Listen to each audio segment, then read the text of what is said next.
আসসালামু আলাইকুম সুপ্রিয় শিক্ষার্থীরা, আশা করি তোমরা অনেক ভালো আছো। অষ্টম শ্রেণীর স্বাস্থ্য ও সুরক্ষা বিষয়ক টিউটোরিয়ালে তোমাদেরকে স্বাগতম। এই ভিডিওতে আমরা 70 পৃষ্ঠার এই ছকটি পূরণ করা শিখব। শিক্ষার্থীরা লক্ষ্য করো, এখানে লেখা আছে মূল্যায়ন ছক 1, আমার অংশগ্রহণ ও পাঠ্যপুস্তকে করা কাজ। আমরা এই ছকটি পূরণ করা শিখব। আমরা এখন অ্যান্সার দেখে নিব। আমি এখানে লিখে রেখেছি মূল্যায়ন ছক 1, আমার অংশগ্রহণ ও পাঠ্যপুস্তকে করা কাজ। এখানে প্রথম স্বতঃস্ফূর্ত উদ্যোগ গ্রহণ, এখানে নিজের মন্তব্য, এখানে সহপাঠীর মন্তব্য, অভিভাবকের মন্তব্য, শিক্ষকের মন্তব্য। আমরা নিজের মন্তব্যে এখানে লিখব আমি সকল কাজে স্বতঃস্ফূর্তভাবে উদ্যোগ গ্রহণ করেছি। এরপর সহপাঠীর মন্তব্যে আমরা লিখতে পারি সে সকল কাজে স্বতঃস্ফূর্তভাবে উদ্যোগ গ্রহণ করেছে।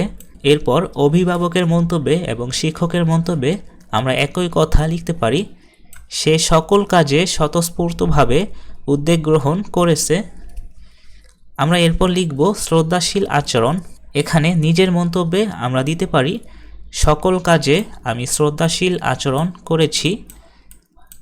এরপর সহপাঠীর মন্তব্য, অভিভাবকের মন্তব্য এবং শিক্ষকের মন্তব্যে আমি একই কথা লিখতে পারি সে সকল কাজে শ্রদ্ধাশীল আচরণ করেছে।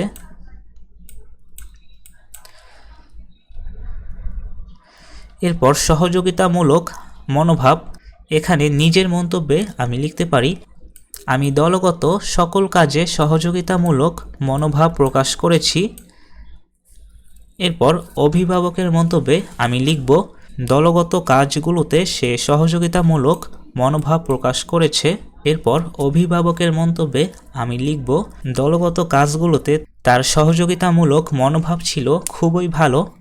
শিক্ষকের মন্তব্যে আমি লিখতে পারি দলগত কাজগুলোতে তার সহযোগিতামূলক মনোভাব ছিল অসাধারণ।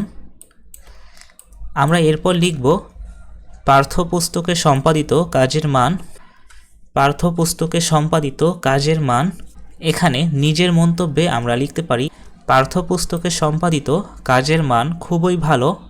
সহপাঠীর মন্তব্য, অভিভাবকের মন্তব্য এবং শিক্ষকের মন্তব্যে আমরা একই কথা লিখতে পারি পাঠ্যপুস্তকে সম্পাদিত কাজের মান খুবই ভালো। শিক্ষার্থীরা, আশা করি তোমরা এই ছকটি সুন্দরভাবে পূরণ করা শিখেছো। আমাদের আজকের ভিডিও এই পর্যন্তই। এর পরবর্তী ভিডিওতে আমরা পৃষ্ঠা 70 থেকে আলোচনা শুরু করব। সকলে ভালো থেকো। আল্লাহ হাফেজ।